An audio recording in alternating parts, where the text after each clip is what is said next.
Hey guys, tonight we slip through an abandoned gateway and find ourselves swallowed by crumbling walls and eerie silence vines clutch broken stones like ancient hands reaching for a long-lost traveler. You probably won't survive this.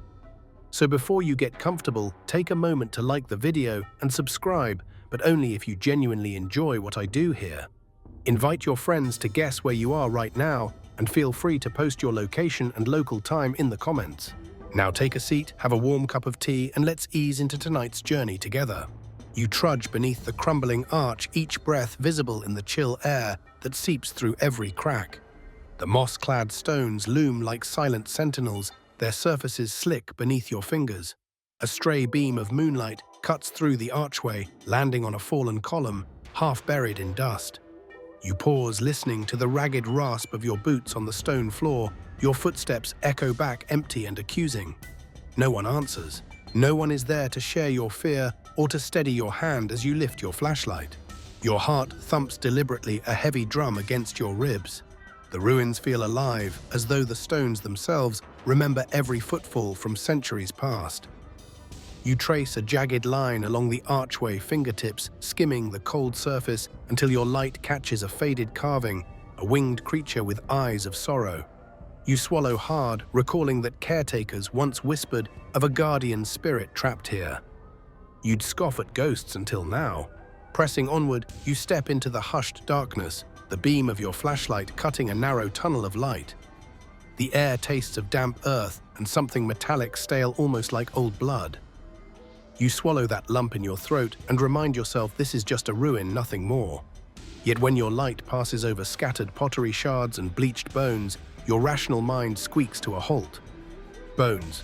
Human bones, cracked and brittle, half hidden beneath rubble.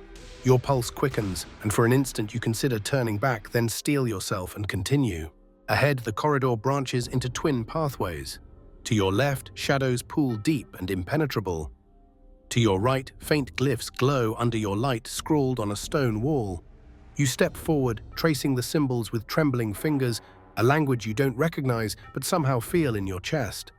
It's a soft thrumming, like a distant reminder that you're not the first to wander here. You bite your lip and move on. Every step feels heavier than the last. Your legs protest, muscles burning from the weight of your backpack and the fear clenched tight in your gut. You imagine a warm bed waiting for you outside these walls, but that thought feels like a cruel joke.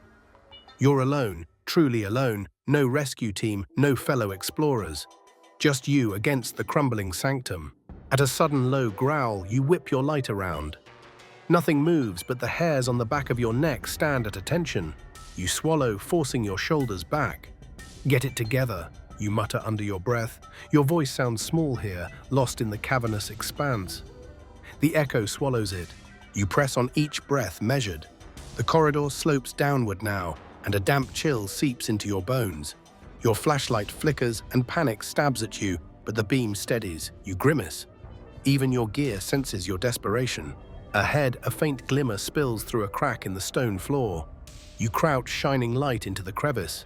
A rusted water flask sits half buried beneath debris, cap missing. Hope flares in your chest. You reach in fingers, brushing cold metal. Its empty, dried stains hint at long-gone moisture. Still, you grip it like a lifeline. Scavenging means survival, and you've just claimed a tool. Standing, you notice how the corridor opens into a vast hall. Pillars rise like ancient trees, and the ceiling is lost to darkness. Moonlight filters through holes above, casting ghostly shafts of pale light. Dust motes dance in the air, illuminated by your beam. You step forward into the hall, boots clicking on mosaic fragments that once told a story. Now they lie scattered, fragmented memories underfoot. You clear your throat, forcing calm. All right, you whisper more to yourself than the emptiness. One step at a time, you lift your light and advance toward the center of the hall, where a fallen statue lies face down in a shallow pool of water. The edges of the pool glimmer, perhaps another chance at hydration, or a mirror reflecting your fear. Your reflection shimmers in the water, pale and gaunt. You stare as though in a dream, and recognize the raw determination in your eyes. You can do this. You will do this. Outside, dawn is hours away, but inside you feel a spark of resolve. These stones won't break you. You tuck your empty flask into your belt and move closer to the pool, ready to face whatever comes next.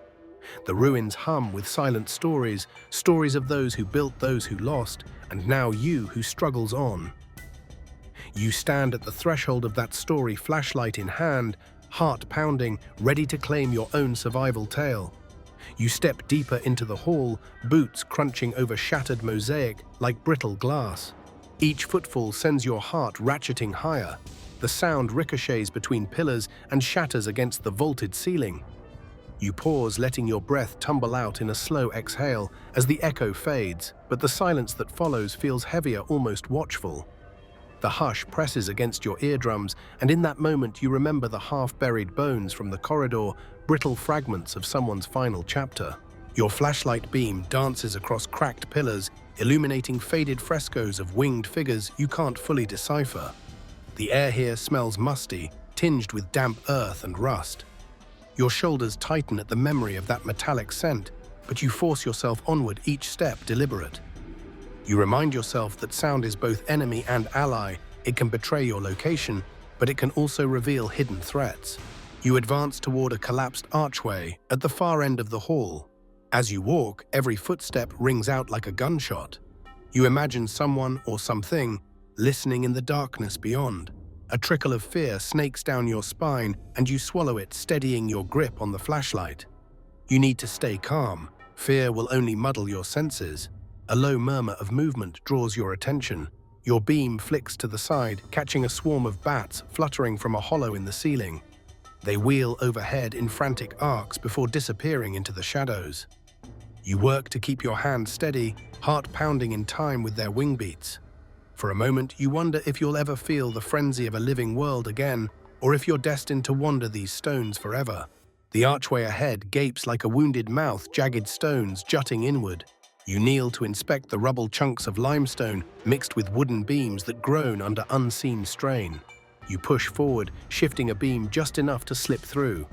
The weight rattles something deeper in the ruins, a distant rumble that sets dust motes swirling in stray shafts of moonlight. You don't stop to listen. You keep moving, boots sliding on loose pebbles. In the narrow passage beyond, your footsteps transform. The echo shortens, clipping off abruptly against closer walls. You sense the corridor narrowing, the ceiling dipping low enough that you must tilt your head back to see where you're going. You catch sight of scrawled glyphs glowing faintly along the stones, same symbols from the corridor, as if someone carved a path for you or left warnings. You press a fingertip to the glyphs. The stone is icy cold, a shock against your warm skin. Your pulse thrums in your ears, and each beat seems magnified, drowned only by the echo of your own heartbeat. You pause to listen. The corridor beyond is silent, but then soft, there's a distant tap, tap, tap. Your flashlight wavers as you jerk it toward the sound. It's coming from ahead, maybe from a loose stone falling, maybe from something shifting on its own. You hold your breath, chest tight, and then the noise stops. You swallow, tasting copper on your tongue. Your hand steadies you. Remind yourself how far you've come. Alone in these ruins, you are your only company and maybe your only threat. You press onward, every sense heightened, your flashlight beam turning slowly as if scanning for a threat. You find only more darkness, punctuated by the pale glow of glyphs. Halfway down the corridor, you glance over your shoulder and catch the gleam of your own footsteps in the distant hall.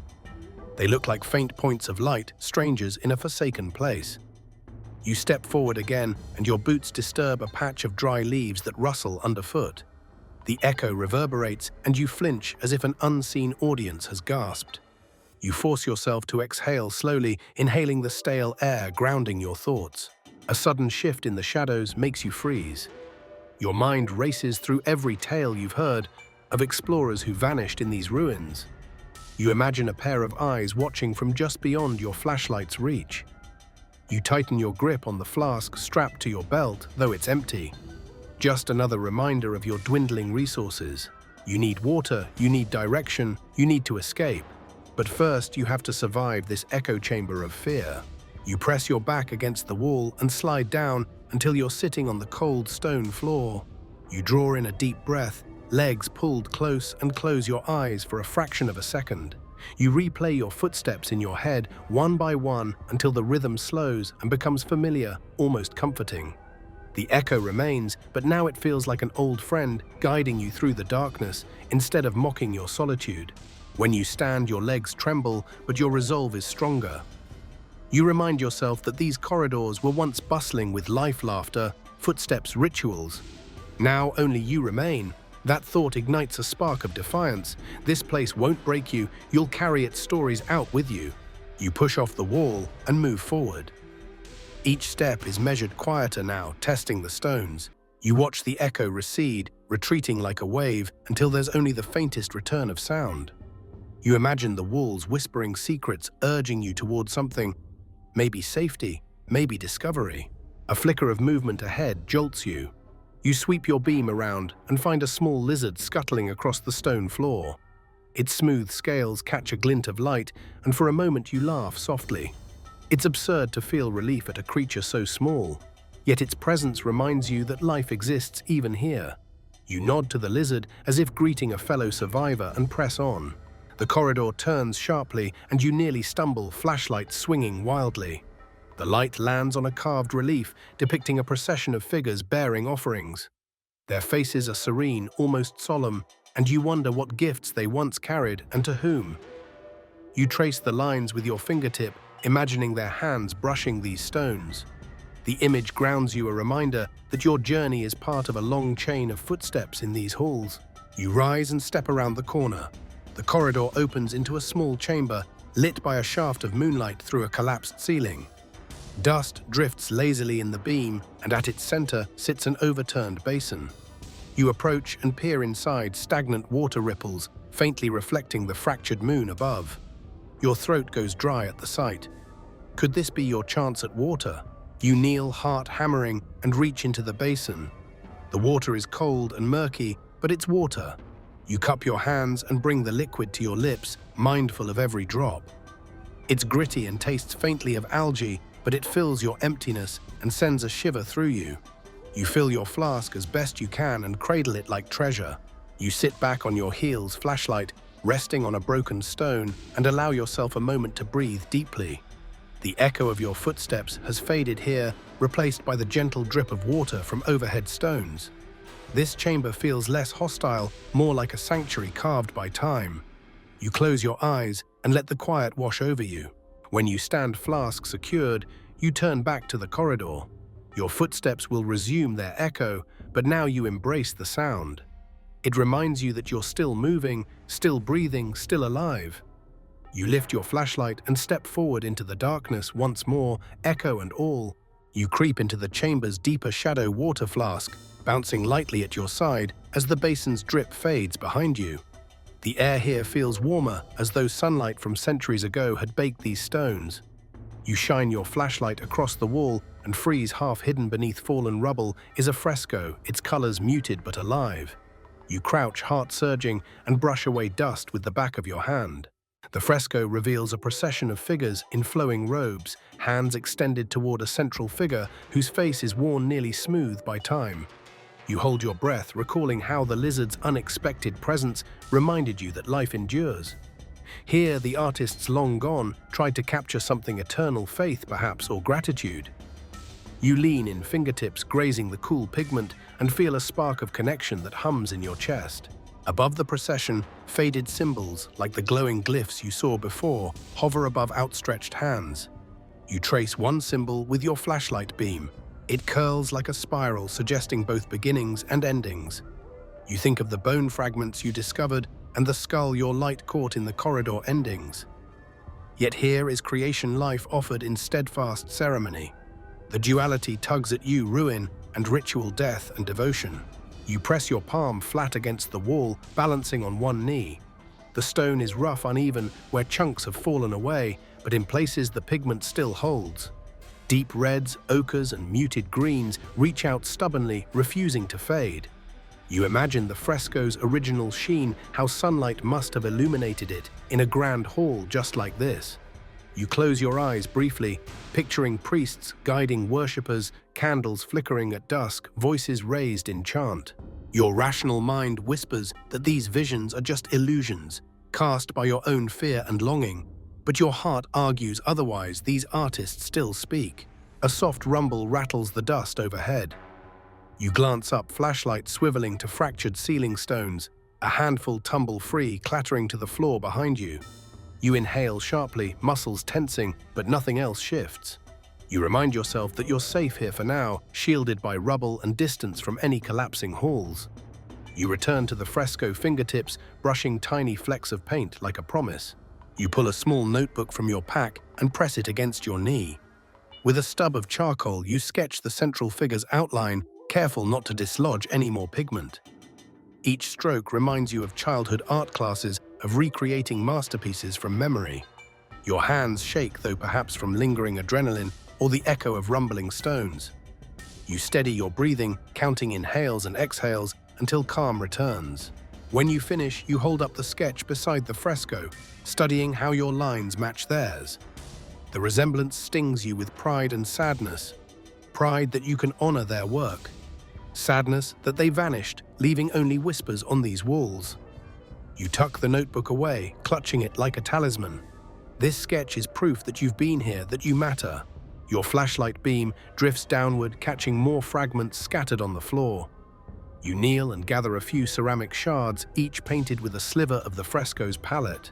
You cradle them in your palm, turning them over as if weighing their story. You notice one shard has a tiny loop painted on it, perhaps the hem of a garment or a piece of jewelry. You slip them into your pocket, intending to study them later under better light, proof that life and art survive even when walls crumble.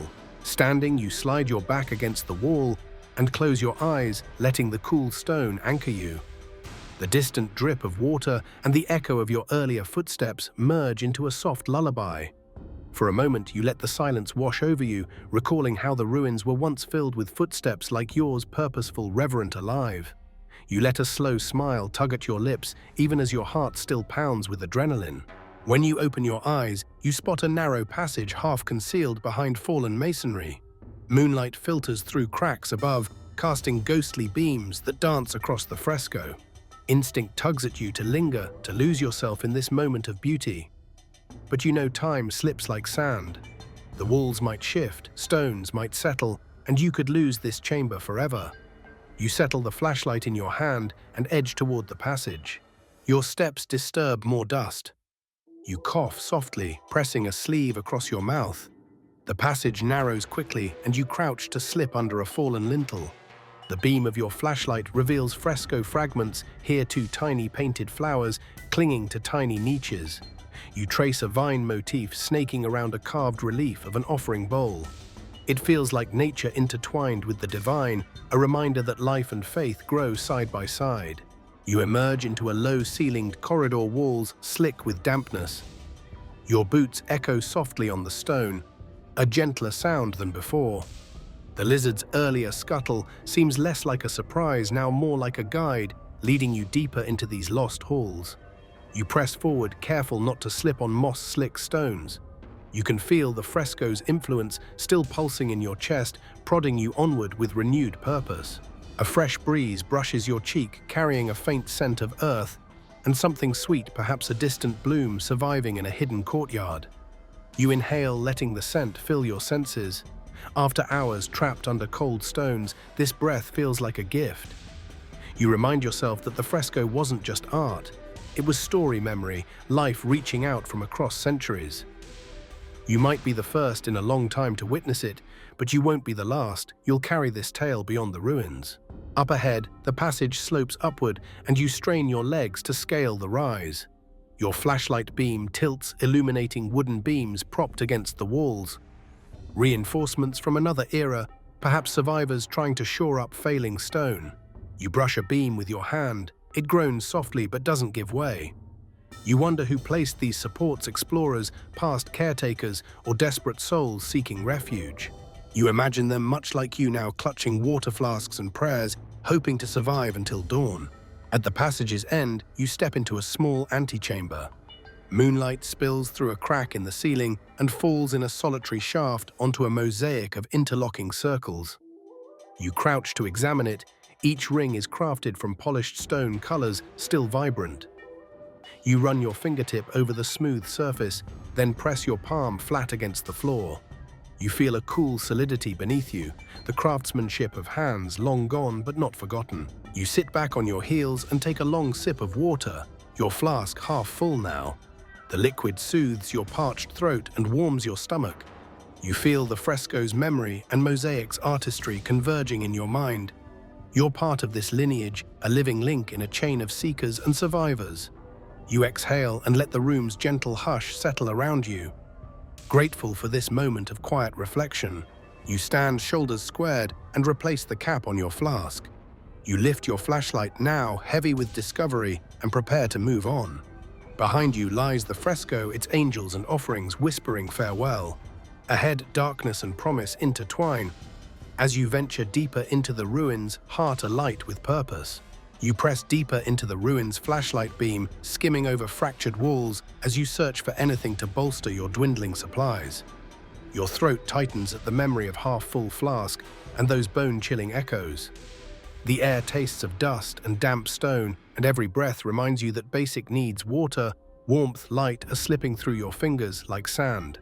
You pause in a small alcove, bare except for cracked pottery and loose stones. You crouch, flashlight illuminating the floor, and begin to sift through debris. Fingers graze against a jagged shard of ceramic. You pick it up and examine the faded pattern. It's too sharp to drink from, but you tuck it into your pack as a makeshift tool. You've learned already that ingenuity here means survival, and every little advantage counts. You slide forward to a crumbling shelf carved into the wall. It holds nothing but dust and spider webs until your light catches a glint of metal. You reach in and pull out a dented tin cup, its rim bent but intact. Your pulse quickens. This could hold more water than the flask. You wipe it with the sleeve of your shirt, then run a finger around the rim, gauging its sturdiness. It will do. Clutching the cup, you kick aside a pile of rubble and expose a narrow cavity in the stone. You shine your light inside and discover a tangle of sticks and dried leaves, an impromptu nest, perhaps built by small creatures seeking shelter. You tuck a few twigs into your pack. They'll make tinder for a fire if you can find a spark. Your thumb finds a small flint stone lodged in a rock crevice, nature's gift, waiting for your lazy match. You secure it in your belt pouch, heart humming at the thought of a crackling flame. You stand and scan the alcove's far corner. There, half buried beneath a collapsed pillar, lies a coiled length of rope, frayed but serviceable. You tug at it. Grit falls away, and then you lift the coil free. The rough hemp scratches your palms, leaving dust in its fibers. You wrap it neatly and sling it over your shoulder, strategizing how you might use it to climb, to tie bundles, or to anchor yourself against a fall. This rope being here feels like small mercy from a capricious ruin. Your mind flickers back to the fresco chamber where art and story resonated with you. Now you're gathering fragments, tools, and bits of sustenance, your own offerings to the darkness. You steel your resolve and move on, setting your light on a collapsed doorway. Through the gap, you glimpse another small room, its floor littered with broken benches and a shattered altar. You shoulder through, careful not to dislodge more stones. Inside, the air feels colder, thicker. You bring the tin cup to your lips in hope, but find it empty. Still better empty metal than empty hands. You sweep your beam across the altar's base and spot faint glimmers of moisture, a slick sheen on the stone. You kneel and press your fingertips against the damp surface. It's almost enough to coat your skin, but you cup your hands and tilt your head back. A few precious droplets splash in your mouth, too few to satisfy your thirst, but each one tastes like victory.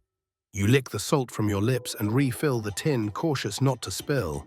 You pull out a small packet of energy bars you stashed before entering. The wrapper is torn, but inside a crumbly square still holds flavor and calories. You tear off a corner and bite down, the stale sweetness grounding you. You close your eyes and let the bar power your spirit. Hunger hovers behind your ribs, but this small meal reminds you that you control your fate, no matter how the ruins conspire against you. You pack away the crumbs, then crouch in the altar's shadow, flashlight sweeping for more finds. Your beam catches a rusted knife blade half buried beneath mortar. You pry it free, handle long gone. The edge is jagged but sharpened enough to cut rope or whittle tinder. You test the blade on a stray twig. It snaps cleanly. You tuck the blade into your belt alongside flint and shards. With each tool you gather, the darkness loses its edge. Rising, you grip the rope coil and test its weight. It feels gratifyingly solid, like an anchor to hope. You make a mental inventory: water flask, half-full tin cup, full of droplets, flint and blade, secured rope and tinder stashed. With these you can build light, catch small game, or rappel if you need to climb. Your instincts flare. You're a survivor now, not just a wanderer. You glance at the shelves where you began scavenging, now empty. The alcove seems smaller, once stripped clean, and you realize the ruins are finite. Everything you need is out there waiting, but it won't last forever. You steel yourself for the next push, the deeper descent into stone shadows. You step around the altar heel, catching on a loose tile. You stumble, flashlight flickering, and your heart stutters. For a moment you taste panic, but you grip the wall and flex your fingers around the tools at your belt. Panic slips away, replaced by quiet competence. Beyond the room, a narrow stairway descends its steps, worn and uneven. You lace fingers through the rope's end, tying a loop at your wrist just in case. You keep the tin cup and flask tucked against your hip, and the blade and flint within easy reach. With flashlight in one hand and rope in the other, you begin your descent, each step deliberate. The stairwell narrows until the walls brush your shoulders, and the air grows damper and colder still. Your breath puffs like smoke against the stone as you reach a landing. Here, a fractured mosaic adorns the floor, pebbles chipped away, but swirling in patterns you can still trace. You kneel and pick up a smooth fragment bearing a swatch of deep blue. You run your thumb across its surface, feeling the craftsmanship in every curve. You slip it into your pocket, a keepsake of beauty in a place of decay. Rising, you shine your flashlight ahead and see the stairwell continues downward, vanishing into gloom. You pause to retie the rope coil, ensuring it won't tangle. You close your eyes and breathe deeply, tasting the damp air, earthy, metallic, alive. You remember the echo chamber from Section 2, the lizard from Section 3, and the relief that followed each discovery. Now you carry new tools in your hands and new purpose in your chest. You take one final look around the landing, then step forward into the darkness. Each tool at your belt feels like a promise: you will find water, you will find a way, you will survive until dawn. With that resolve, you descend into the silent depths, ready to scavenge whatever the ruins still withhold. You step into the shadowed corridor, your flashlight beam slicing through darkness like a blade. Every fiber of your being warns you to hesitate, but you force your legs forward, heels clicking on the cold stone. The walls here press close, slick with moisture and age, and the narrow space seems to contract with every breath. You pause, pressing a palm against the cool stone and closing your eyes for a moment, letting the hush settle around you. The beam dances across rough-hewn walls, revealing faint scratch marks that could be nothing or could be signs of past explorers trapped here. You swallow hard, tasting copper on your tongue, and remind yourself that hesitation can mean safety as easily as it can mean entrapment. A misstep could send you tumbling into a hidden pit or awaken something slumbering in these depths. You steady your flashlight and move one foot forward, then the next, each shift measured. Your heart hammers against your ribcage as you advance. The corridor's ceiling dips low, forcing you to tilt your head back to see where you're going.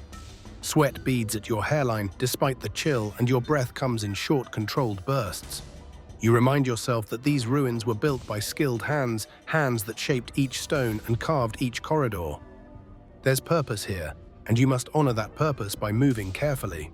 A faint breeze brushes past you, carrying a whisper of stale air, and something sweet, distant flowers, perhaps growing in a hidden courtyard above. You lean into the wind, letting it guide you, and for an instant you feel less alone. That illusion shatters when your flashlight flickers, the bulb sputtering before steadying again. You curse under your breath, pressing the on switch until the light beams clear once more. Up ahead, the corridor forks. To the left, darkness deepens into an impenetrable blackness. To the right, the beam catches the edge of a carved relief, a serpent coiled around an offering bowl. You hesitate, recalling tales of serpents guarding sacred spaces. It's just myth, you tell yourself, but your skin prickles. You take a steadying breath and turn toward the relief, running your fingers over the carved scales.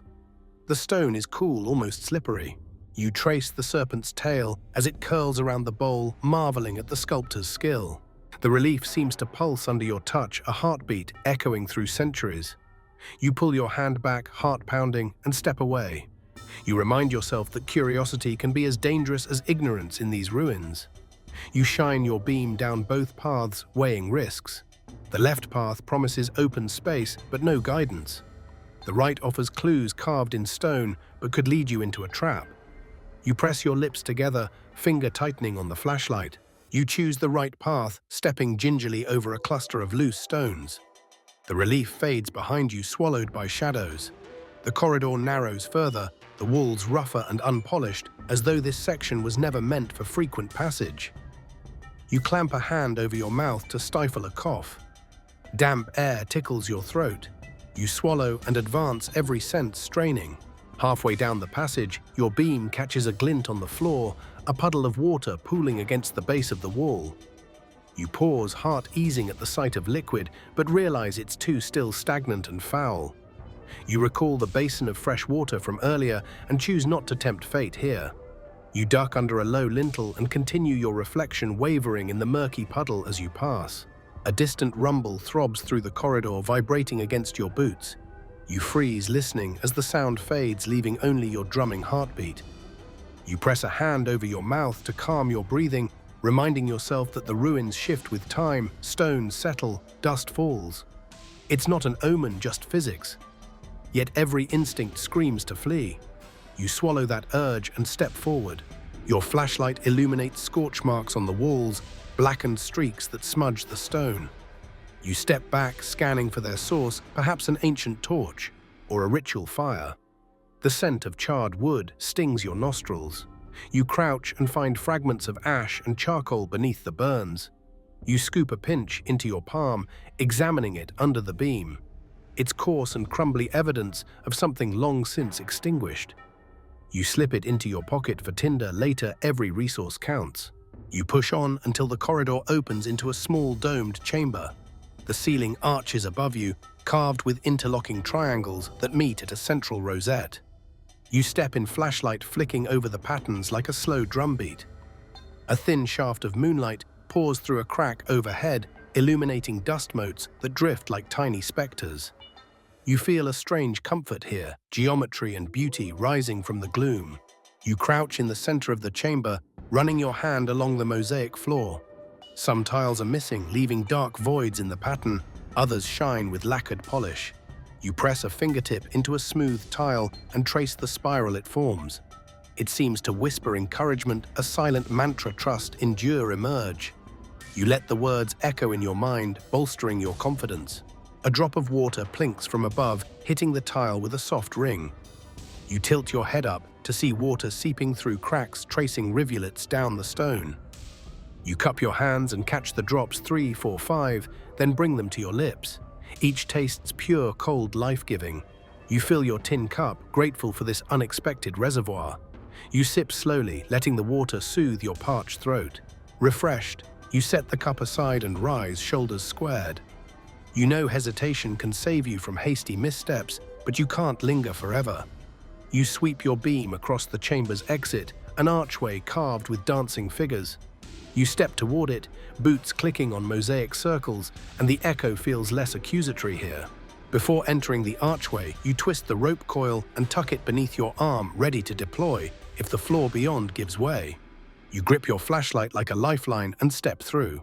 The corridor beyond is wider and stale wind brushes against your cheek. You exhale, tasting relief and anticipation. Hesitation served you well. Now action must carry you forward. With each step, the corridor brightens just enough to reveal a set of narrow stairs descending into deeper shadows. You adjust your flashlight loop, the rope's end around your wrist, and begin the descent.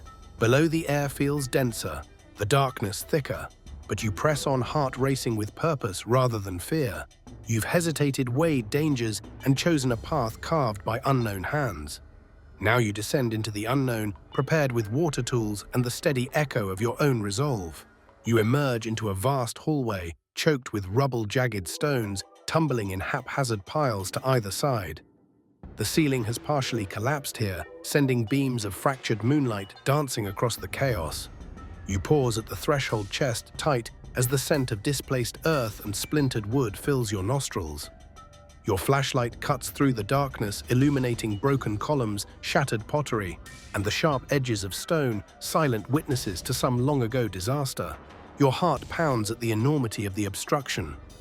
To your left, a wall of stone slabs leans perilously, barely held in place by tumbled masonry. To your right, a mound of brick and timber blocks the corridor entirely. Between them lies a narrow channel littered with debris so uneven it could cut through leather boots. You tighten your grip on the flashlight and set your jaw. Turning back isn't an option. The path behind you has shifted, walls groaning with each step. Survival demands forward movement. You recall the snake venom story told by a local guide before you entered these ruins, a tale of explorers bitten by hidden serpents, paralysis creeping through their limbs before darkness swallowed them whole. You force that memory away, recognizing it as fear's whisper rather than reality's voice. Yet your skin tingles at the thought of something slithering unseen among the stones. You crouch low, zeroing in on the narrowest gap between two fallen pillars, just wide enough to slip through on your side. You test the space with a gloved hand. Sharp edges claw at your fingertips, but there's enough room if you pivot your shoulders.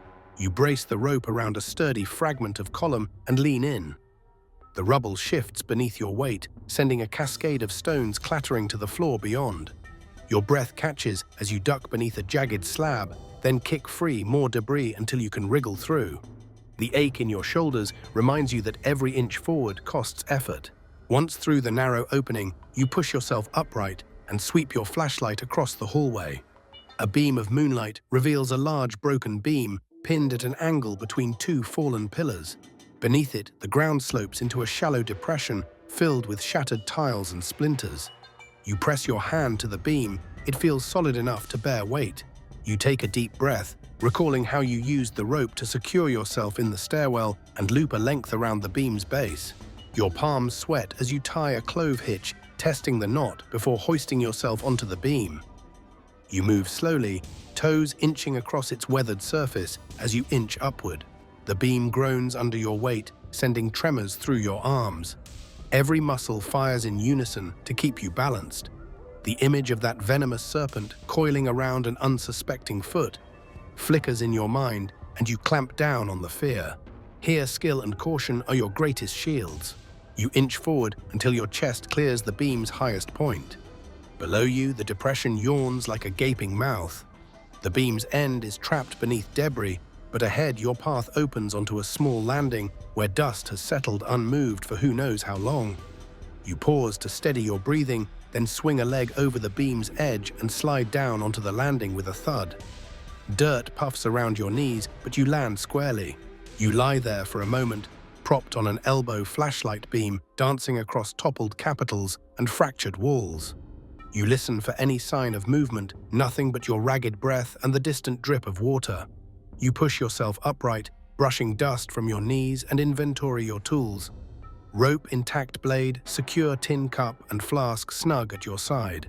You acknowledge the pulse of relief that surges through you. No serpent, no hidden pitfalls, just your wits guiding you through ancient ruin. Standing, you follow the landing to a makeshift ramp of fallen stones and broken beams, leading upward into another corridor. You place your foot on the ramp's edge, testing its stability. It shifts slightly but holds. You begin to climb, gripping stray chunks of tile and crumbling mortar. The ramp's angle steepens, and you bend your knees to keep your center of gravity low. Your thighs burn after hours of scrambling, but you push on. Halfway up the ramp gives a low groan as if the ruins themselves object to your passage. You halt, heart thudding, and press a hand against the stone wall for support. Your flashlight sweeps the corridor ahead. The passage narrows again, but beyond faint glyphs glow on the far wall, marking a waypoint you recognize from earlier.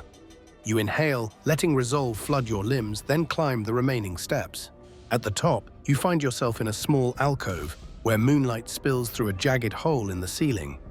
The beam traces patterns on the floor, concentric circles carved deeply into the stone. You step into the light and trace a finger along the outer ring. The relief feels familiar, an offering circle like the one in Section 3, but larger and more commanding. You crouch and examine the carving's depth. It could accommodate placing small vessels or tokens. You wonder, did past visitors leave offerings here in hopes of safe passage? You tuck that thought away for later reflection. Your gaze shifts to the rubble-choked doorway across the alcove. Moonlight illuminates a snake's head carved above the lintel eyes, once inlaid with precious stones, now empty sockets that peer down at you. You swallow hard, recalling the local guide's warnings. Yet the carving also signifies a guardian, more than a predator. You grip your blade and step forward, crossing the alcove's patterned floor. The doorway narrows beneath the serpent's gaze. You duck and squeeze through, brushing against the carved head. The stone is oddly warm, as though it retained the heat of lost sun. You touch its smooth surface and feel a shiver run down your spine, not of fear, but of connection. Something ancient pulses here, a power born from belief and ritual. You steady yourself and move into the next corridor. Immediately the passage slopes downward, the air turning colder and heavier. Your boots sink slightly in the fine dust, muffling your footsteps. The beam of your flashlight reveals a slick sheen on the stone's water, seeping from above, forming shallow streams that snake across the floor. You pause, considering whether to refill your tin cup here, but decide to preserve the remaining clean water until you can boil or filter it. You step around the trickle and continue. The corridor opens into a wide chamber strewn with debris from the ceiling collapse. Beams lie shattered and stones lie piled like a small mountain. You approach the rubble and feel a pang of apprehension, another obstacle to overcome, another test of your stamina and resolve. You remind yourself that you've navigated worse. You secure the rope around a large stone at the rubble's base, testing its hold. Then, gathering both ends, you fashion a makeshift harness around your waist, knotting it tightly. You dig your blade into the rubble, creating handholds. The stones shift with each pull, but you find purchase. Slowly, methodically, you climb the debris mountain, your knuckles scraping on rough surfaces. Loose stones tumble down behind you, and you brace for impact, but they settle harmlessly in a shallow pool at the floor's edge. Higher you climb, the weight of exhaustion pressing against your back, but adrenaline and purpose drive you upward. At the summit, you haul yourself over a final ledge into a narrow corridor above. You land on cold stone and roll onto your side, then push yourself upright. Moonlight filters in from a shaft above, illuminating a small shrine carved into the wall, a shallow niche holding a rusted metal bowl. You step forward, heart thrumming, and find that the bowl contains a few drops of water. You lift it and sip gratefully, the liquid cool and clear. It's not much, but it fortifies your spirit. You set the bowl aside and shine your flashlight on the shrine's carvings, intertwined serpents, forming an Ouroboros symbol of eternal cycle. You press a finger against the stone, feeling the grooves of the carving. In that moment, the snake venom story loses its terror. Instead, the serpent becomes a symbol of renewal. You breathe deeply, letting that transformation settle in your chest. Behind you, the rubble you conquered lies silent, defeated. Ahead, the corridor stretches on faint light, guiding you toward the next challenge. You secure the rope bundle at your belt, sheath your blade, and raise your flashlight. Each heartbeat echoes in your ears like a metronome of determination. You step forward, leaving the collapsed hallway behind, carrying with you new strength forged through rubble and fear. You slip through a narrow arch and emerge into a moonlit courtyard, the collapsed ceiling here replaced by an open sky. Silver beams bathe broken fountains and toppled statues, illuminating tangled ivy that thrives among the ruin. You exhale, tasting open air for the first time in hours, and your chest loosens as the vastness soothes your claustrophobic nerves. You cross the uneven flagstones, boots clacking softly in the hush. The air is crisp and carries a whisper of flowering jasmine, an unexpected sweetness after the dank corridors. You pause beside a shattered fountain basin, its cracked marble rim glowing pale under the moon. Dried algae mats line the edges, and you kneel to set down your tin cup beside the basin. Remembering how the water drips echoed like a lullaby back in the echo chamber. Here in open air, even stone seems to breathe. Your flashlight beam dances across the hollow of the fountain, revealing shallow puddles that reflect the night sky. You consider refilling your cup, but decide to ration the precious fresh water you've scavenged. Instead, you lean back against the basin's cold edge and stretch your legs. The courtyard feels safer, no narrow walls, pressing in no sudden tumbles in darkness. Yet the ruins here are vast and exposed. One misstep could send you slipping into a hidden trench. You flex your toes inside your boots and remind yourself that openness brings its own hazards. You glance at the perimeter walls, their jagged tops silhouetted against the stars. One wall bears the remnants of a mural-faded fresco of a grand procession, echoes of the one you sketched in Section 3. You push yourself upright and step toward it, fingertips grazing peeling pigment. A sense of continuity ripples through you, the same artists perhaps who honored life in that hidden chamber, now celebrating a different scene under moonlight. You trace their brushstrokes, feeling the weight of centuries as you stand beneath the open sky. A breeze stirs, lifting tendrils of ivy and tossing loose leaves across the stones. The rustle sounds unnaturally loud in the silent courtyard. You press a palm against the marble, steadying yourself as a stray thought of lurking shadows snakes through your mind. You shiver, but whether from chill or memory of narrow corridors, you can't tell. You reach into your pack and pull out a light jacket, shrugging it on to guard against the drop in temperature. Every layer of warmth feels like a small triumph. You settle back on the fountain rim and draw the water flask to your lips. The cool metal feels good against your mouth, and you tilt it until a small stream of water spills onto your tongue. It's half full, but enough to banish the dust taste in your throat. You let the flask rest on your knee and breathe in the jasmine-scented air, savoring the momentary peace. For a heartbeat, you imagine yourself outside these ruins, wrapped in blanket by a crackling campfire, but you shake your head at the daydream.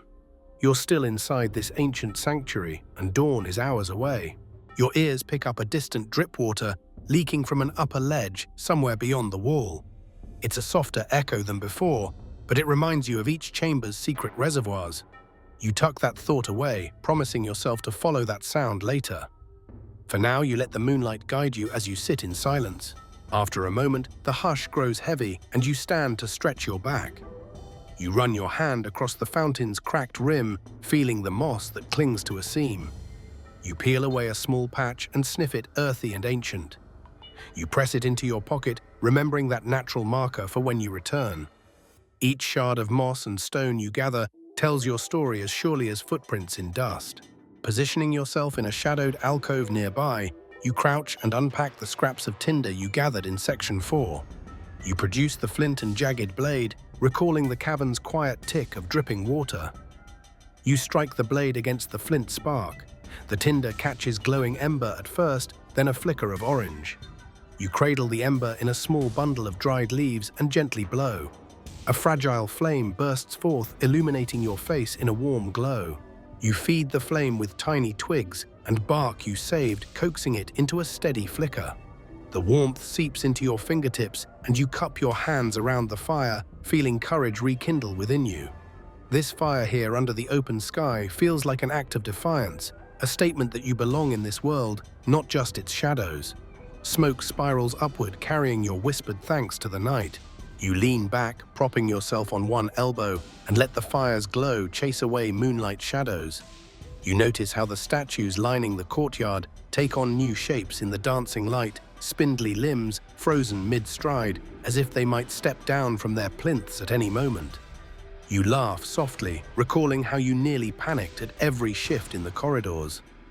Here, flickering light and open sky make form and shadow benign companions rather than threats. You reach into your pack for another energy bar, tearing it open and breaking off a chunk. The taste is stale but satisfying fuel for the body and mind.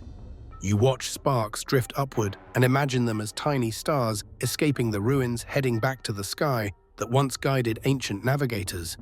You sip water from your tin cup and dunk the bar into chilly droplets, softening it before you chew. While chewing, you gaze across the courtyard for a place to rest until your next foray. A broken statue base near the far wall offers a flat surface free of rubble. You rise from the fountain rim, stretch your arms overhead, and walk to the statue. The fire crackles behind you, sending embers curling into the night. You pause at the base and note a shallow depression in the stone, perhaps once part of a pedestal. You settle down back against cool marble and close your eyes. You let your mind drift through the day's trials, echoes that became guides, frescoes that became companions, corridors that tried to trap you, and obstacles that tested you. Each memory is a step that brought you here beneath the open sky fire, at your feet stars overhead.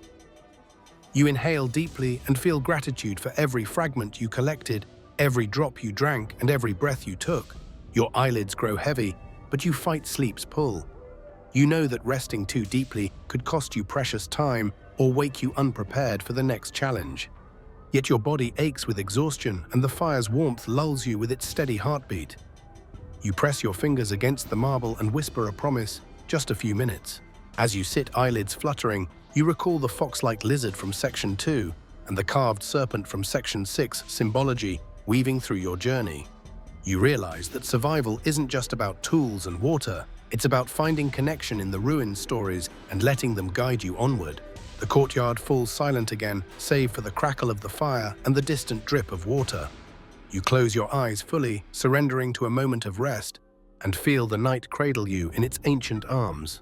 You wake in a start at the echoing roar, heart slamming against your ribs, as if trying to burst free. The fire sputters embers dancing skyward before fading into the night. You sit upright on the statue base, eyes wide, in the flickering light, every nerve alive. That sound wasn't the wind or shifting stones, it was alive, deep and resonant, a reminder that these ruins still host creatures you can't predict. Your breath catches and you drop your tin cup to the marble metal clattering against stone. You grip your blade knuckles whitening and scan the courtyard's edge where the roar emanated from beyond the ivy-draped walls. The moon illumines tangled foliage, but nothing moves. You strain to catch another sound, perhaps footsteps or a low growl, but only the soft crackle of dying fire answers. You swallow hard, taste iron on your tongue, and remind yourself that adrenaline sharpens reflexes even as it clouds judgment. You tuck the blade into your belt and stand stepping off the statue base into a pool of muted light. The chill air nips at your skin, and you tug your jacket tighter, senses attuned to every shift in the courtyard's shadows. The roar comes again, farther off this time, muffled but unmistakable. It reverberates against ancient walls like a taunt. You force calm, you're armed, you have light, and you know these ruins in ways you didn't an hour ago. Still, instinct urges you to find higher ground, a vantage point from which to spot approaching threats. You decide to investigate rather than hide. You must face what lurks beyond these walls. You snuff the fire with a boot, stamping embers into cold ash until only grey dust remains. The courtyard's darkness feels deeper now, but your flashlight beam carves a path through the gloom. You scan the perimeter, moving clockwise, and note 3 potential exit points: the shattered fountain you came through, a crumbling archway to the left, and a narrow gap between 2 broken columns to the right. You choose the archway, its stones form a stepped ledge that looks climbable. Carefully, you cross the courtyard, each footstep deliberate, so as not to betray your location prematurely. Your breath comes in slow puffs as you gauge distance. Every meter brings you closer to the noise and closer to whatever made it. You pause at the archway's base and shine your flashlight upward. The stones form rough steps, winding up 12 feet to a collapsed parapet. You grip the ledge and haul yourself up, scraping hands along weathered stone, feeling ancient grooves worn by centuries of wind and rain. You pull yourself over the top and crouch behind a fallen stone block, peering out across the courtyard. From here, you see the ruins extend beyond the walls into overgrown brush. The roar echoes again, louder now, bouncing off unseen cliffs. You sweep your beam across the undergrowth and catch a tuft of fur glinting in moonlight movement at the edge of your vision. You jerk your head that way, but find only twisting vines and shadows. Whatever it is, it's staying hidden. Adrenaline surges, sharpening your focus. You assess your options. You could slip down into the brush and circle around, hoping to glimpse the creature up close. Or you could retreat inside the ruins and seal the archway to block pursuit. Neither option feels safe, but the first offers knowledge, and knowledge here means survival. You quarter turn to your left and shine the beam through the arch's broken balustrade. The slope descends into thorny vines and broken masonry, treacherous footing for uninvited guests. Below, 2 dark shapes shift amid ferns, large quadrupedal forms with low-slung bodies. You freeze, heart pounding. The creatures step into moonlight, and you see 2 glowing eyes, amber and unblinking. Their muzzles broaden, a low growl ripples from their throats. You swallow, adrenaline spiking, and remind yourself to breathe. They're not serpents, but something like big cats, maybe leopards or panthers displaced into these ruins long ago. The roar must be one of them advertising territory. You grip the flashlight tighter, angle it to catch their features. The beam reveals tawny fur mottled with darker spots and lithe muscles rippling under the skin. They eye you warily, tails flicking, ears flat. You weigh your options. You could try to scare them off with noise, shout, bang the knife against stone, but that might provoke an attack if they feel cornered. Better to remain still and wait for them to leave. You ease your breathing, lowering the flashlight so its beam grazes the ground and not their eyes. You want to be visible but not threatening. Minutes stretch. You count silently: 1 Mississippi, 2 Mississippi, 3. The cats shift closer, sniffing the air. You lift your jacket's collar to shield your scent, heart hammering so loud you're sure they can hear it. 1 steps forward, lithe and graceful, and pads across broken stone toward the arch's base. You don't move, don't breathe. As the cat approaches, the roar sounds again closer from the far courtyard wall, and the pair pause, ears pricking. The newcomer emerges larger, more massive, with a glossy black coat that absorbs the moonlight. It strides forward confidently, muscles rippling, head low. You recognize the alpha. This is a small pride or pair defending their territory. Your mind races. If you retreat, you risk isolating yourself. If you stay, you risk provoking aggression. You decide on a third way: make yourself non-threatening but assertive. You slide the blade from your belt, drop it onto the ledge with a clatter that echoes in the night. The cats start, ears swiveling, tails lashing. You don't strike, they'll see you're unarmed. You stand slowly, raising your hands palm out in a universal gesture of peace.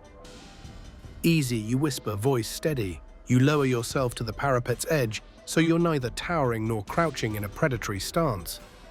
The alpha flicks its head, eyes narrowing. You hold eye contact without staring, hoping to communicate that you mean no harm. Time seems to slow as the alpha contemplates. The other 2 cats circle behind, creating a loose semicircle. Your pulse thunders in your ears, breath shallow. You recall the words of a wildlife documentary: make yourself appear non-threatening, respect their space, and slowly back away. You nod to yourself and begin to move backward, hands still raised, flashlight dangling at your side. The cats watch, unblinking. You descend carefully, feeling each stone under your fingers. Once your feet touch the courtyard floor, you continue to back up, slow and deliberate, until the parapet steps are at your back. You pause, glance at the feline trio. They haven't advanced. When you reach the fountain basin, you turn fully and face them. The alpha's amber eyes gleam as it gives a low growl, almost a rumble of dismissal. The pair behind shift position, but none move forward. You exhale, relief flooding your chest. Carefully, you sweep the beam across their forms one last time. Then you turn and walk briskly toward the crumbling arch that leads back into the halls, keeping your eyes on the cats until you slip inside the ruins. You duck beneath the archway and crouch, pressing your back against the stone. The roar fades, replaced by the echo of your own ragged breaths. You retrieve your blade from the ledge, still there untouched, and sheath it. You slide down until you're sitting on your heels, gaze fixed on the dark opening behind you. Your heart pounds, but with a steady thrum, now survived unscathed, wiser. You consider leaving some rope at the archway in case you need to climb out again, but decide against leaving gear behind. Instead, you roll the rope neatly and slip it back over your shoulder. You refill the tin cup at the fountain's edge, just enough to sip, and tuck it into your pack beside the flask. You rise and step back into the corridor, memory of those amber eyes lingering in your mind. The darkness here feels protective once more, the walls a comforting embrace after open night. You switch off the flashlight, letting your eyes adjust. The corridor's outline shimmers in phosphorescent moss, at the walls a faint, calming glow. You exhale slowly and begin to walk, every step quieter than before, guided by your internal compass, sharpened by the wild encounter. The roar might return, but now you know how to face it with calm resolve, respect for life, and the steady beat of your own courage pulsing through the ruins. You slip back into the corridor, heart still drumming from the feline encounter, and your flashlight beam lands on the rough-hewn walls. The phosphorescent moss glows softly, tracing patterns like constellations that guide your path. You pause, pressing a fingertip against the luminous patch. Its cool dampness grounds you after the adrenaline of the courtyard. Every sense is heightened. Your ears catch the distant drip of water. Your nostrils flare at the scent of musty stone, and your skin tingles with the aftershock of raw survival. Ahead, the corridor branches again. To the left, a steep stairway plunges downward into inky shadow. To the right, a sloping ramp leads upward toward a faint flickering light. You weigh your options: descent risks, deeper isolation, while ascent could mean daylight or another dead end. You recall the winding path through Section 3's fresco chamber, where upward led to revelation. You nod to yourself and turn right, boots whispering over ancient stones. The ramp is slick with algae and water seeping from overhead cracks. You drop to a crouch to maintain balance, hands splayed against the cold surface as you ascend. Your blade catches on a mossy groove, nicking your glove, and you hiss through clenched teeth. Not enough blood to slow you, but the reminder that every edge here is sharp. You press on, muscles quivering, until the ramp levels into a low-ceilinged corridor. You stand and stretch your back shoulders, stiff from crouching. The flickering light ahead grows brighter, orange-hued, unmistakable firelight. You step forward cautiously, flashlight dancing over cracked walls, until you come upon a collapsed hallway where embers glow.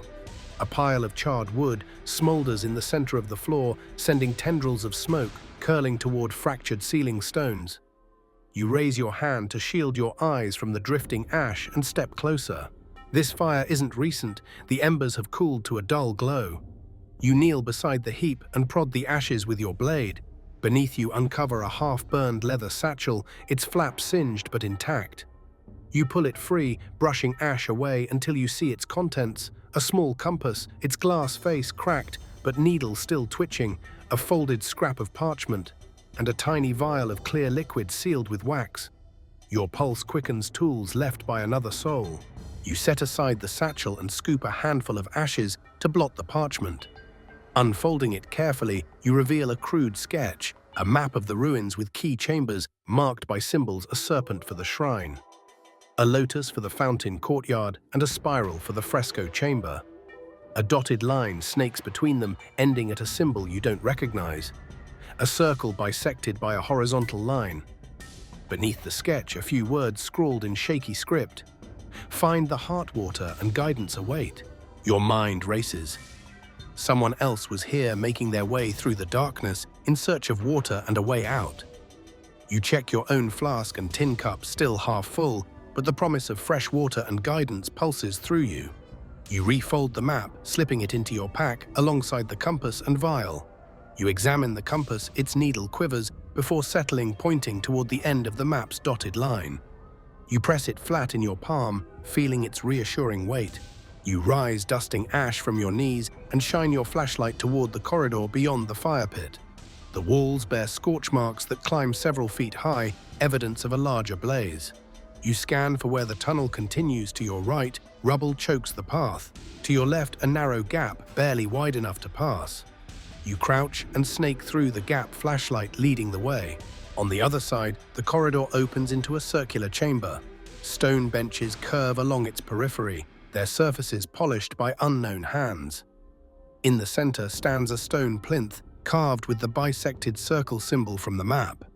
The plinth's top is wet with water droplets shimmering in your flashlight's beam. Beneath the plinth is a shallow basin filled to the brim, pristine water that reflects your face back at you. You step forward, heart pounding, and crouch before the basin. You lift your tin cup and dip it into the water, careful not to disturb the surface. The liquid pours smoothly, cold and clear. You raise the cup to your lips, drinking deeply until your parched throat soothes. You refill your flask as well, marveling at this unexpected sanctuary. The map's promise fulfilled. You place the compass on the plinth, aligning it so its needle points toward the bisected circle carving. The compass rattles, then settles, directing your gaze toward one of the stone benches. You crouch beside it and find a small carved notch beneath the seat. Slipping your hand inside, you extract a rolled cloth tied with twine. Unwrapping it, you reveal a slender iron key engraved with the same symbol. Its metal is cool and unblemished. You tuck the key into your belt, feeling a surge of possibility. You sit back on your heels and study the chamber's walls. Faded frescoes loop around the circumference, figures in procession, offering bowls brimming with water serpent guardians and winged spirits guiding travelers. The art, weaves a story. Those who found the heart of the ruins, this chamber, were granted safe passage beyond the walls. You trace a winged spirit silhouette with your fingertip, recalling the sorrowful carving from Section 1. Now you stand in its realm. A distant rumble shakes the chamber, loose stones rattling overhead. You press a hand to the basin's edge, steadying yourself. Dust drifts through cracks in the ceiling, and you watch motes dance. The ruins remind you their secrets come with cost. For every gift a test. You glance at the map in your pack, recalling that the dotted line began at the fresco chamber and wound through each landmark. Only one remains: the deepest halls, where you glimpse the hidden door in Section 3. You rise, closing your eyes as you breathe in the cool, humid air. You sip more water, then stand feeling revivified. The key at your belt feels like a promise of escape. You retrieve the compass and open the map again, aligning them until the compass's direction matches the map's final stretch. You tuck both back into your pack, alongside the vial, its clear contents still a mystery. Before departing, you refill your tin cup one last time and pour a small amount of water onto the plinth symbol, as if making an offering. The water beads on the stone, then disappears into a fine crack at the base. You whisper thank you to the silent chamber heart, full of gratitude. You aim your flashlight toward the gap you entered and step through, careful not to disturb the basin or plinth. The corridor beyond is darker, but your compass steadies you. You set off flashlight beam and compass needle, aligned, every sense alert. You feel lighter, carrying less fear and more purpose. Water in your flask, map in your pack, key at your belt. As you navigate the winding passage, the walls hum with presence, the glow of moss guiding your way. You recall lines of carved script from Section 2's reliefs: trust the spiral, embrace the cycle. Now the spiral leads you onward, deeper into the heart of the ruins, where water and guidance converge. Your steps quicken, echo soft but steady as you follow the map's final stretch. Dawn edges closer, though unseen, and you know the exit lies just beyond the final corridor's bend. You steady your breathing, savoring the promise of freedom. You creep down the narrowing tunnel, torchlight fading behind you as the compass needle steadies your direction. Your pack feels heavier now, with map key and wet flask, and each step echoes against the damp walls. The ancient script on the stones flickers under your beam, a silent cheerleading squad urging you on. Trust the spiral. Embrace the cycle. You press forward, recalling how the heart chamber replenished your spirit. You need more water to carry you through the rest of the night. The passage slopes gently downward, and the air grows warmer, scented faintly with decay. Your throat feels parched despite the swallows of cool water you took in the heart chamber. You pant softly, pressing a hand over your mouth to steady your breath. Shadows pool ahead, but through the gloom you catch a glint of reflected light, something slick, low to the ground. You freeze and shine your beam. A shallow pool spans the width of the corridor, its surface mottled with algae and dust. You crouch by the pool's edge, flashlight dancing across its noxious sheen. The water looks dead stagnant and murky, but your survival hinges on every drop. You fish your tin cup from your belt and weigh your options. Drink straight, risk stomach cramps or worse, or forego this find and press on, hoping the next source proves safer. You recall the trickle in Section 5's domed chamber and the clear blessing of the heart chamber's basin. Those waters arrived pure. This one feels like a test.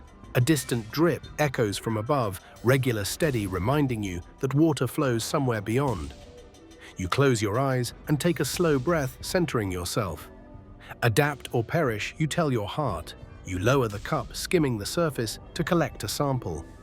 The cup emerges coated in green filaments and murky sediment. You hesitate only a heartbeat before lifting it to your lips. The flavor is bitter, laden with algae and earth, but each swallow drenches your parched throat. By the time the cup empties, you're breathing in ragged relief. You set the cup aside and press a finger to the water's surface, watching concentric ripples spread like the fresco spirals that guided you here. You can't be sure this water won't betray you, dizziness, a cramp's delirium, but you've already survived far worse odds. You scoop another measure, filter it through a scrap of cloth from your pack, and refill your flask. The fabric traps most of the filth, leaving cleaner liquid in your tin cup. You sip again, slower, savoring the warmth as it spreads through your chest. Suddenly, your foot slips on algae at the pool's edge and you scramble back, flashing the beam around. The light catches on something half-buried beneath the water, a rusted metal ring attached to a wooden post. You lean over and hook the ring with your blade's tip, tugging until the post lifts free, a length of rope trailing into darkness. Your pulse accelerates, another relic of unknown origin. You coil the wet rope and stow it in your pack, sliding your hand over the spools of dry rope you already carried. Redundancy is survival.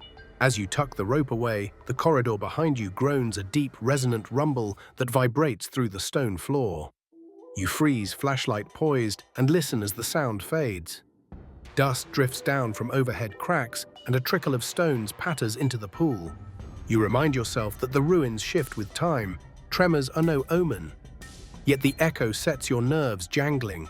You straighten, brushing off droplets of green water from your pants and shoulder onward. Clutching your tin cup, you push through a narrow opening, flanked by carved reliefs of spirals and lotus petals. The passage opens into a circular chamber, lit by phosphorescent lichen, its walls painted with concentric rings echoing the spirals from the fresco. In the center, a shallow trough carved into the stone floor holds a thin film of water. You approach, sensing this may be a sacred well. You kneel and dip your cup into the trough.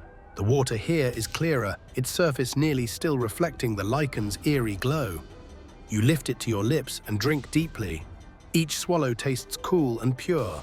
Your body relaxes, muscles unclenching as you refill the flask and cup. You let your hands hover over the trough, marveling at its craftsmanship. Centuries of pilgrims must have gathered here, seeking life amid decay. Your eyelids grow heavy and you lean back against the wall, cup in hand. The lichen's glow casts shifting patterns across your face, hypnotic and gentle. You recall the fire's dance in the courtyard and the leopard's amber eyes. You've navigated both open night and deep stone. This chamber feels like a lullaby amid chaos. You close your eyes for just a moment. A low whisper of wind, or is it a voice, stirs your hair and you bolt upright, cup spilling water onto your lap. The trough is empty, the glow dims. You're alone, yet your heart still thrums with calm from the chamber's blessing. You blink, shaking your head, and gather your gear. The map's final corridor lies ahead, and dawn edges closer, though you cannot see it. You rise and secure the flask and cup, then pause at the doorway. Behind you lies liquid life, ahead lies freedom. You breathe deeply, tasting water on your lips, and step into the dim passage beyond. The echo of your footsteps carries you forward, each beat a testament you thirsted and you found water. With flask replenished, rope doubled, and spirit fortified, you descend the final slope under the guidance of those spiral relics.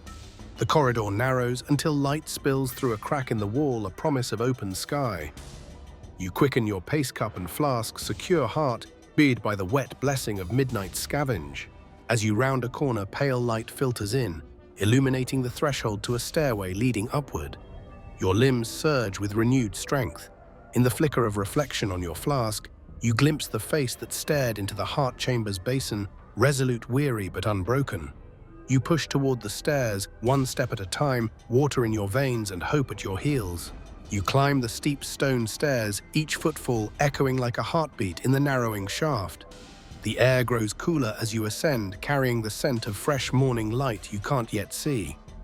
Muscles in your calves burn, but you move steadily, water sloshing gently in your flask. At the top, a heavy stone lintel marks the threshold to an open terrace. You step onto the ledge and inhale sharply at the sight before you, the first pale fingers of dawn brushing the horizon, turning slate sky to gunmetal, then to soft rose. The ruins stretch out beneath you, pillars and collapsed roofs etched in silhouette against the waking world. You perch where the stone is widest, legs dangling over the edge, and wrap your arms around your knees. The chill breeze carries distant bird calls, intermittent and hesitant, as though wildlife too is testing the new day. Your eyes dart across the courtyard you left behind, its broken fountain and scattered statues now bathed in silver light. Ivy-laced walls glow faintly, leaf and stone merging in the soft haze. You sip from your tin cup, tasting cool water that feels like dawn condensed.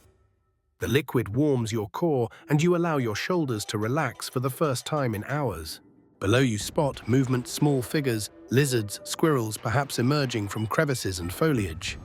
Life returns slowly to these stones, and you feel a kinship with their cautious emergence. You trace the path you've trodden, the echo chamber, the fresco hall, the shadowed corridors culminating in this ledge of awakening. Each landmark glows with memory, a chain of trials that brought you here. You set the cup beside you and pull your knees closer, resting your chin on them. Your mind drifts over the map's scrawled line, now complete as the compass needle swings eastward toward the archway exit. The key at your belt feels heavy, its purpose waiting at the journey's end. You consider your next move. You could linger a few more minutes, savoring the dawn, or push on eager to escape these ruins before the sun climbs too high and the shadows vanish. A distant rumble shakes loose a few pebbles from the terrace edge. You startle, heart pulsing, but the stones tumble harmlessly into the courtyard below. You exhale and remind yourself that the ruins breathe with you. They shift, settle, respond to your presence. You tuck your hair behind an ear and scan the phrase carved into the lintel above. At dawn, the path is revealed. You smile, proof that you weren't imagining the ghostly script guiding your way. You rise and stretch your stiff limbs, then approach the terrace's inner wall, where an ancient bench carved from a single slab awaits. You settle on it, setting your pack at your feet. You pull out the map, now folded thin, and place it on your knee. Dawn's light catches the compass, rows you drew, and you feel the map's promise flicker to life under your fingertips. As you study the map, you replay the encounter with the cats in the courtyard. Their amber eyes taught you respect. The heart chamber taught you trust. The chlorinated pool taught you courage. Now at dawn's vigil, you understand that each test prepared you for the final passage beyond these stone gates. You tuck the map away and fasten your pack, the key's cool metal biting into your hip. The sun's pulse brightens, a slender ribbon of gold unfurls across the sky, and a single ray pierces through the terrace's collapsed roof, spotlighting a carved relief on the far wall, an open arch over a set of entwined vines.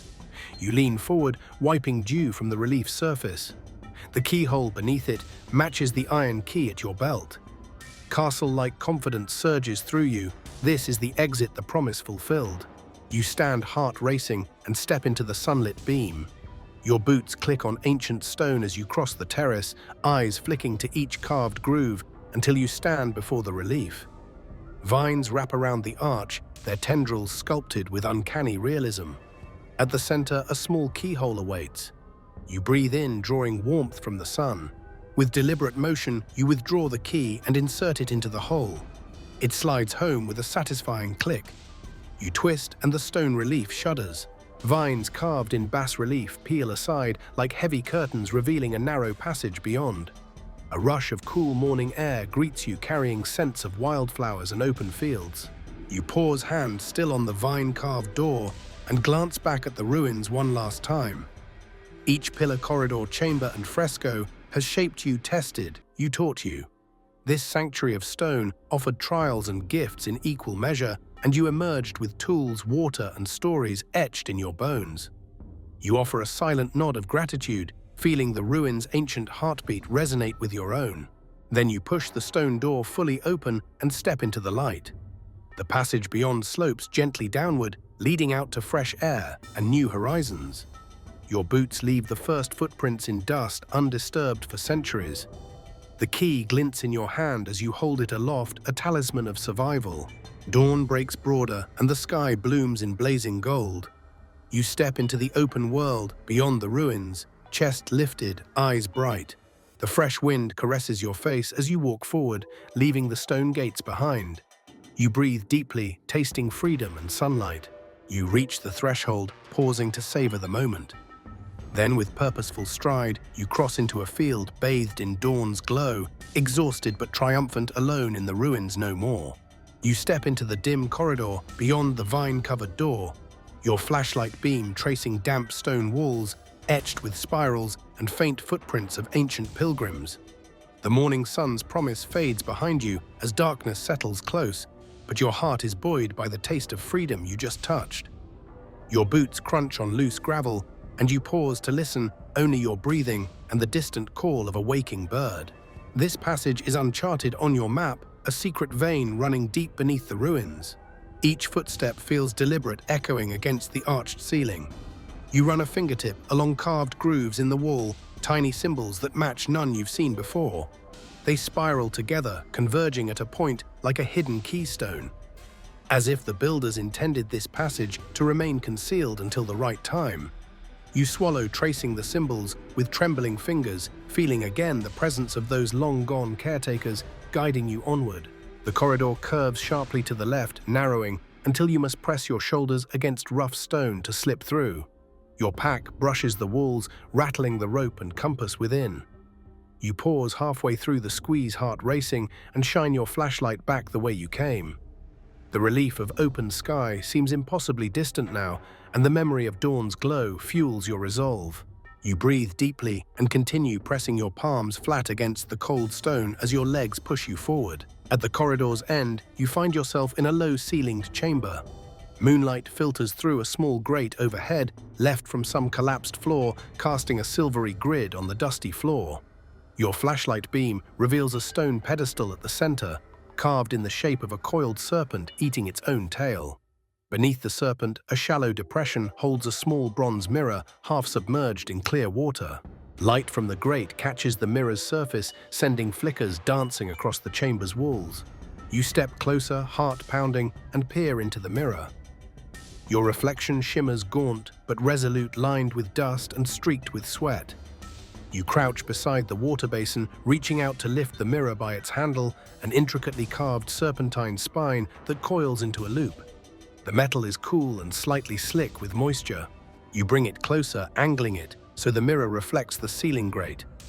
Faint outlines of ivy and shattered beams appear above, as though hidden worlds overlap here. A soft click emanates from beneath the pedestal. You freeze, breath caught in your throat. The pedestal shifts, stone grinding on stone, and the serpent's coils part to reveal a hidden compartment. You bend further and peer inside a leather-bound journal, its cover embossed with the same bisected circle symbol you saw in the heart chamber. Beneath it, a polished obsidian dagger lies sheathed in velvet. Your pulse quickens, knowledge and protection in one secret cache. You lift the journal carefully, mindful of any traps. The pages are brittle but intact. The script is neat, written in a flowing hand. You press your thumb on the cover, then pull the dagger free. The blade is cool, razor sharp, and its edge gleams even in the dim light. You tuck it at your belt, replacing the rusted blade you scavenged earlier. Now you feel armed not just with survival, but with heritage tools bestowed by those who came before. You settle on a stone bench carved into the chamber's far wall and open the journal to the first page. The handwriting is elegant and precise, a guide written by the ruin's last guardian, intended for a worthy traveler who proves their mettle. You scan the entries, eyes widening as you read instructions for navigating a final hidden passage, a collapsing tunnel that leads beneath the main gateway, allowing a secret exit unseen by looters or wild creatures. The map you found earlier hinted at the main arches. This journal describes an alternate route for those who know where to look. You trace the inked map in the journal, noting landmarks. You recognize the fresco chamber, the serpent shrine, the heartwell. Beneath them, a dotted line dips below the ruin's foundation, ending at a circular chamber marked Sanctum of Renewal. The journal warns, proceed only if you value discretion over ceremony. The path tests your spirit's resilience. You press your palm against the page, feeling the Guardian's voice echo in your chest. They believed in trials in rites of passage that bound traveler to sight. You close the journal and tuck it into your pack alongside the original map. You feel the weight of choices. The main arches you just unlocked promise sunrise and open fields. This secret path offers solitude and preservation of the ruin's sanctity. But adventure calls and the journal's words resonate. Renewal awaits the committed. You study your reflection again in the basin's water, recognizing the grit and devotion in your eyes. The dagger at your waist hums against your hip, an oath to protect both yourself and the ruins. You rise and examine the mirror one last time. It's both tool and token, a reminder to reflect on each trial and emerge changed. You wipe droplets of water from its surface and slide it into your pack. Light from the grate dims and you sense the hour growing. Dawn's glow beckons, but so does the sanctum's hidden promise. You step back to the pedestal and press a carved symbol matching the one in your journal. The pedestal rotates, opening a narrow, downward-sloping corridor at its base. You release a steady breath and step into the new passage, flashlight beam and dagger in hand. The air grows cool and earthy as you descend walls smooth with centuries of water flow. Faint glyphs guide your path, spirals converging toward a single point etched in stone. You follow them, each curve echoing the mirror's reflection of cycles and rebirth. You press onward, embracing the test laid before you by the ruin's guardian. Behind you, the chamber's door seals silently, leaving no visible trace of its opening. You glance over your shoulder, only unbroken stone stares back. A thrill of secrecy and responsibility surges through you. You remind yourself that this passage was hidden for a reason. It preserves the ruin's sanctity and your tale. You smile to yourself and continue deeper into the shadows, heart alight with purpose and the promise of revelation. You press deeper into the hidden corridor, dagger in hand and flashlight beam dancing over damp walls. The passage slopes downward at a gentle angle. You feel the weight of each step pulling you closer to the ruin's secret heart. The air here is cool, tinged with earth and the faint must of ancient stone. You steady your breathing, recalling the Guardian's journal trials. Test the spirit's resilience. This is your final foray, and you steel yourself for whatever awaits. Your boots splash through shallow rivulets that wind along the floor like ink on parchment. Each pool reflects the phosphorescent spirals carved into the walls, symbols you've trusted since Section 2's echo chamber guided you onward. Now those symbols merge into a tight helix that points the way, and you follow without hesitation, fingers brushing cool stone as you pass. The corridor narrows until you squeeze between walls slick with moss, the air growing heavier, charged with anticipation. A low hum vibrates through the stones, almost imperceptible at first, then rising to a gentle drone that seems to resonate in your bones. You pause, hand pressed to the wall, and close your eyes for a heartbeat. The hum feels like encouragement, a reminder that this passage lives, that the ruins themselves welcome you. You inhale, savoring the sound, then continue, each footfall softer than the last. The journal warned of a test here. Face the darkness without turning back. Ahead, the tunnel opens into a circular antechamber, shrouded in near-total blackness. Your flashlight flickers as you step inside, and you realize the ceiling has collapsed, sealing out any moon or lantern glow. You're alone in pitch dark. You take a breath, steady dagger at your side, and click off the flashlight. Instantly, your vision dissolves into ink. You stand still, senses straining. Tiny droplets drip from above, splashing on stone and on your skin. You can't see, but you feel alive, raw and vulnerable. You recall the fox-like lizard from Section 2, the basin water from Section 3, and the fire in Section 7. Each test forced you to rely on senses beyond sight. Now without light, you're offered the same challenge. You extend a gloved hand before you fingertips grazing rough walls. You trace the spirals again, feeling grooves that guide your path. The drums of your heart echo in your ears. You take a step toe, searching for stable ground, and release a low exhale. Trust, you whisper, reaching for the symbols that have never lied. A sudden shift in the earth rattles stones overhead, dust sifting around you. You brace with both hands against the wall, knuckles whitening as the hum swells. The collapse above seems to pulse with life, reminding you of Section 6's rubble climb, overcoming collapse through persistence. You lift one foot and place it carefully ahead soles, finding depressions carved long ago to guide pilgrims. You count steps in your head, mapping each movement, 1, 2, 3, and let muscle memory carry you past unseen obstacles. The dagger's hilt brushes your side, its cold reassurance steadies your resolve. You follow the spirals until the hum crescendos, then abruptly cuts off, leaving an unsettling silence. You pause, breath caught, and flick the flashlight back on. The beam reveals a low stone arch ahead, carved with a single spiral encircling a lotus. Beneath it, the corridor continues into darkness. You exhale, feeling a surge of triumph. You passed the blindness test. You step forward into the next chamber.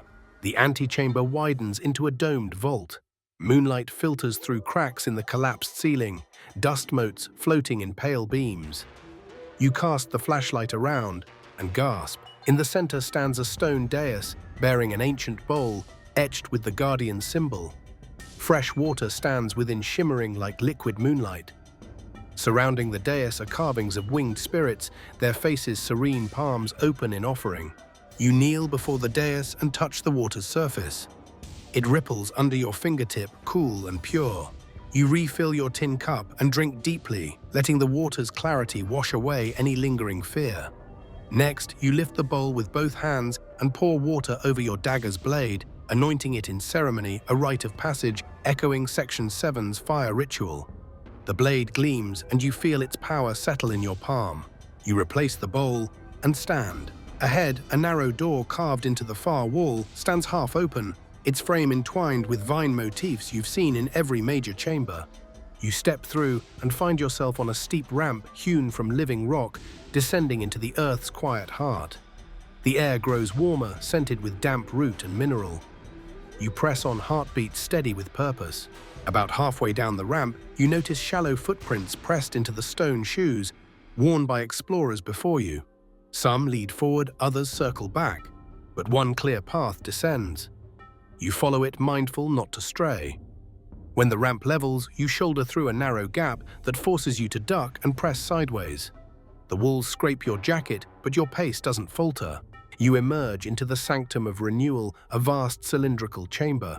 Its domed ceiling is intact here, supported by 4 pillars carved with spirals. Lotus blooms, winged spirits, and serpent guardians. In the chamber's center, a pool glows with bioluminescent algae, its waters illuminating the carved floor in shifting emerald light. You gasp, remembering the Heartwell's clear blessing. This is the sanctum the journal promised. You step onto the mosaic floor and feel it hum beneath your boots. Water drips gently from the ceiling, sending ripples across the pool's surface. You approach the edge dagger sheathed at your side. In the water float small bronze tokens, each engraved with a symbol you've encountered: spiral serpent, lotus-winged spirit. They drift like offerings waiting to be claimed. Your journal instructs, take the token that calls to you. It marks your renewal. You reach out, heart quickening, and the water's glow shivers across your reflection. You watch tokens swirl until one rises beneath your fingertips, a tiny winged spirit, its wings poised as if in mid-flight. You lift it from the water droplets, cascading back into the pool. The token is warm and resonates in your hand, a quiet pulse beneath your palm. You hold the token to your chest, feeling its energy merge with your own. The chamber thrums with life stones, humming water, singing, your blood racing. You realize the test is complete. You moved through darkness, faced collapse, embraced trials of body and spirit, and arrived at renewal. You pocket the token and turn toward the ramp you descended. Before leaving, you step into the pool's shallow edge and wet your dagger's blade once more, an acknowledgement that your path will continue beyond these walls. The water cools your boots, but you stand firm, knowing you carry the sanctum's blessing within you. You ascend the ramp, each step lighter than the last, as dawn's light filters through a narrow grating, high above, spotting the path upward toward the main arches. You climb until you can see the threshold of the exit relief beyond the grating. You pause, dagger in hand, token at your belt, and cast your gaze over the sanctum's pillars. The hum here resonates with your heartbeat. You close your eyes, inhaling earthy air, tasting renewal on your tongue. Then, with determined stride, you follow the ramp until it meets the hidden lintel you discovered in Section 12. You step into the serpent shrine chamber once more, then through the narrow grate, emerging near the terrace where dawn first greeted you. The sun now shines fully, casting the ruins in a golden glow. You stand at the edge, token and key in hand, reflecting on the journey. Echo chambers, fresco halls, shadowed corridors, heartwells, feline encounters, hidden sanctums. Each trial forged you into a new self. You step onto the terrace's sunlit stone and breathe deeply, ready to claim the final exit. You stride across the sunlit terrace, token and key secure at your belt, and approach the vine-carved relief that marks the main exit. The morning has blossomed into full daylight, and the ruins glow with warm amber. Each pillar and fallen arch stands stark against the sky shadows, retreating before the sun's advance. Your steps are steady, echoing in the open space where earlier you feared every footfall. You pause before the relief's keyhole, heart thrumming with anticipation. The token of the winged spirit feels heavy with promise in your pocket, but you first insert the iron key. It turns smoothly, and the vine-carved stone shutters part with a deep rumble, revealing the outer chamber's final threshold. You step through, blinking against the bright sky, as if emerging from a dream.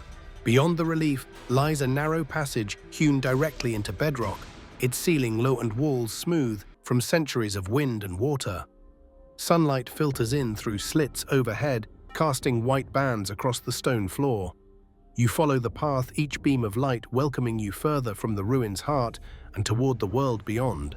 The passage curves gently, and droplets from unseen springs patter against your shoulders. You adjust the token in your pocket, feeling its warmth against your hip. It pulses softly as though guiding your steps. You recall the Guardian's words, "Your renewal awaits beyond the threshold." At the passage's end, a low arch opens onto a grassy embankment overlooking rolling fields. A gentle breeze carries the scent of wildflowers and earth warmed by the sun. You step out onto soft grass, each blade brushing your boots. The ruins stand behind you, silent, ancient, and now at peace. You lift your gaze to the horizon, where golden fields stretch beneath a vast blue sky. Birds wheel overhead, calling a bright chorus you haven't heard since you were sealed within the echo chamber. You inhale deeply, chest rising as you taste freedom and sunlight. You crouch and touch the earth, feeling its warmth and life.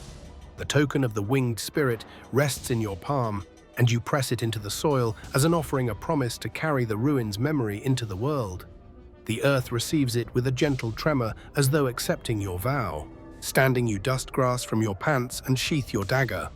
You cast a last glance at the ruin's hidden entrance, far below the embankment, a whispered secret beneath the vine relief, and then turn to the open fields beyond. Your journey began alone, amid crumbling stones, echoing corridors, and hidden trials. Now you emerge into light, carrying water in your veins, tools at your belt, and stories etched into your soul. The fields beckon, the horizon promises, and dawn has fully broken. With the sun at your back, you take your first step into the wide world, heart lifted by triumph and renewal. You step out onto the grassy embankment, the morning sun warming your shoulders as you leave the cool stone behind. Each blade of grass brushes against your boots, whispering of open skies and uncharted paths. You inhale deeply, tasting wildflowers on the breeze, and feel the weight of the ruins slip from your shoulders even as their memory settles into your bones. Your gaze sweeps across rolling fields that stretch beneath cerulean skies. A dirt track winds through tall grass toward distant woodlands, beckoning with possibility. You secure the journal and map in your pack, aware that their pages now carry your story as much as the ruin's secrets. You rest your hand on the token of the winged spirit at your belt and smile, knowing you have honored its call.